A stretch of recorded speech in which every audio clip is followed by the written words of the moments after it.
भगवान के बहुत बड़े भक्त थे माधवदास जी। माधवदास जी का एक बार मन हुआ कि हम वृंदावन दर्शन करने जाएंगे। जगन्नाथ जी में रहते थे, तो माधवदास जी का मन किया कि हम वृंदावन जाएंगे। और उस समय जगन्नाथ जी से वृंदावन पैदल ही जाया जाता, तो पहुंचने में ही महीना भर लग जाता। तो इसलिए माधवदास जी भगवान से आज्ञा लेने गए।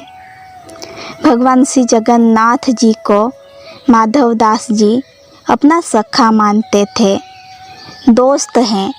तो उस नाते सोचा कि जा रहे हैं वृंदावन, तो कम से कम एक बार बता के जाते हैं। माधवदास जी गए जगन्नाथ भगवान के मंदिर में और श्री ठाकुर जी की विग्रह के सामने बोले कि हम जा रहे हैं वृंदावन दर्शन करने। तो जगन्नाथ भगवान रूठ के बोले कि अकेला जा रहा है, हमें साथ नहीं ले जाओगे।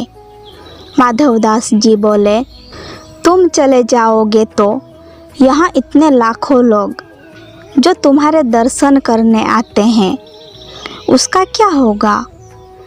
ये बेचारे पुजारी, इनकी जीविका आपसे चलती है। आप चले गए तो इनका घर कैसे चलेगा।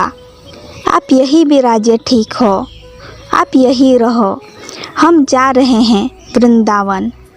तो इतना कह के माधवदास जी चल पड़े।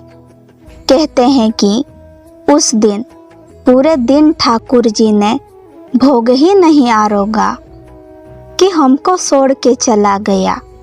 खूब कहा, माधवदास जी ने कहा ना ना।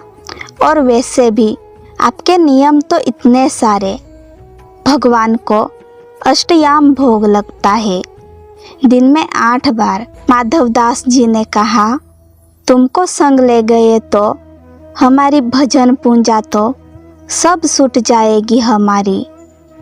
8 बार तुम्हारा भोजन कराने में ही पूरा टाइम निकल जाएगा।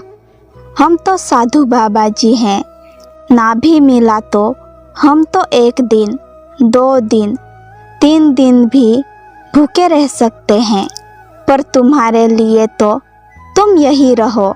इतना कह के माधवदास जी निकले, जगन्नाथ जी से निकले वृंदावन जाने के लिए। निकले थे कि अगले ही गांव पहुँचे।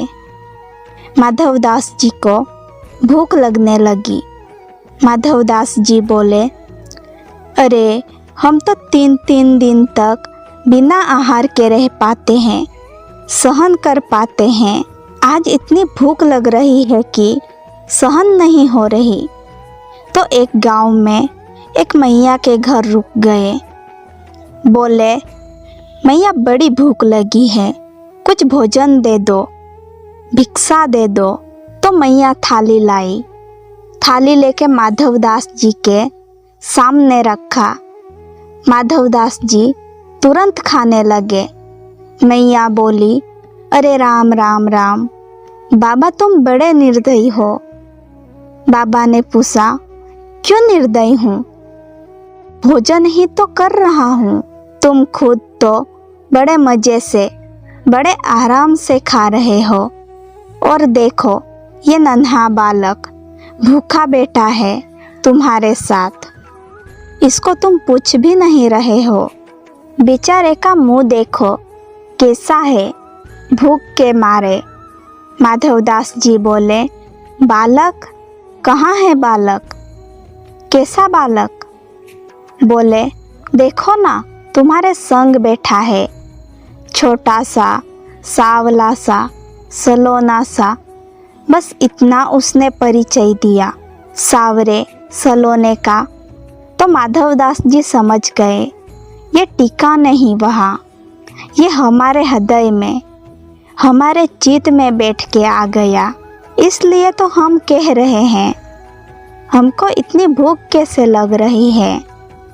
अब पता चला कि ये हमारे चित्त में बैठा है, तो इसको भूख लग रही है, इसलिए हमें भूख लग रही है, अब 8 बार इनको भोजन कराओ दिन में। बेचारे माधवदास जी, हर घड़ी बदलते ही इनको भूख लग जाती। वृंदावन पहुंचना था महीने 1.5 महीने में, उनको पहुंचने में ही 4-5 महीने लग गए, क्योंकि 8-8 बार रुकते भोजन करने के लिए। वृंदावन पहुंच गए। वृंदावन पहुंचते ही फिर बड़ी जोर की भूख लग गई। यमुना के किनारे कोई चना बेच रहा था, तो भर पेट चना खा लिए। चना खा करके फिर गए माधवदास जी निधिवन जी में। निधिवन जी में गए तो वहाँ स्वामी श्री हरिदास जी थे, जिन्होंने बाके बिहारी जी को प्रकट किया है। तो स्वामी श्री हरिदास जी कुटिया से बाहर आए। भीड़ लगी थी भक्तों की। स्वामी हरिदास जी बाहर आए, थोड़े नाराज से होके बोले, इस भीड़ में माधवदास जी कौन हैं? माधवदास जी घबराते हुए बोले, जी हम हैं, क्या गलती हो गई? बोले, गलती? हम सुबह से बिहारी जी को भोग लगा रहे हैं, कुछ पालो कुछ पालो, पर वो कह रहे हैं ना ना, हमारा तो पेट भर गया है। माधवदास जी ने बहुत चना खिला दिए, हमको भूख नहीं है अब। और बिहारी जी भोग नहीं आरोग रहे हैं। जैसे माधवदास जी ने देखा बिहारी जी के सामने आके खूब भाव प्रभाव में अश्रु बहाए कि आप हमारे संग इतनी दूर आए हैं ठाकुर, हम आपकी सेवा कर सके, आपका भोग लगा सके, ऐसी हम पर कृपा करना, हमें इतनी शक्ति देना कि हम आपका ध्यान रख पाए। ऐसे ठाकुर जी हैं।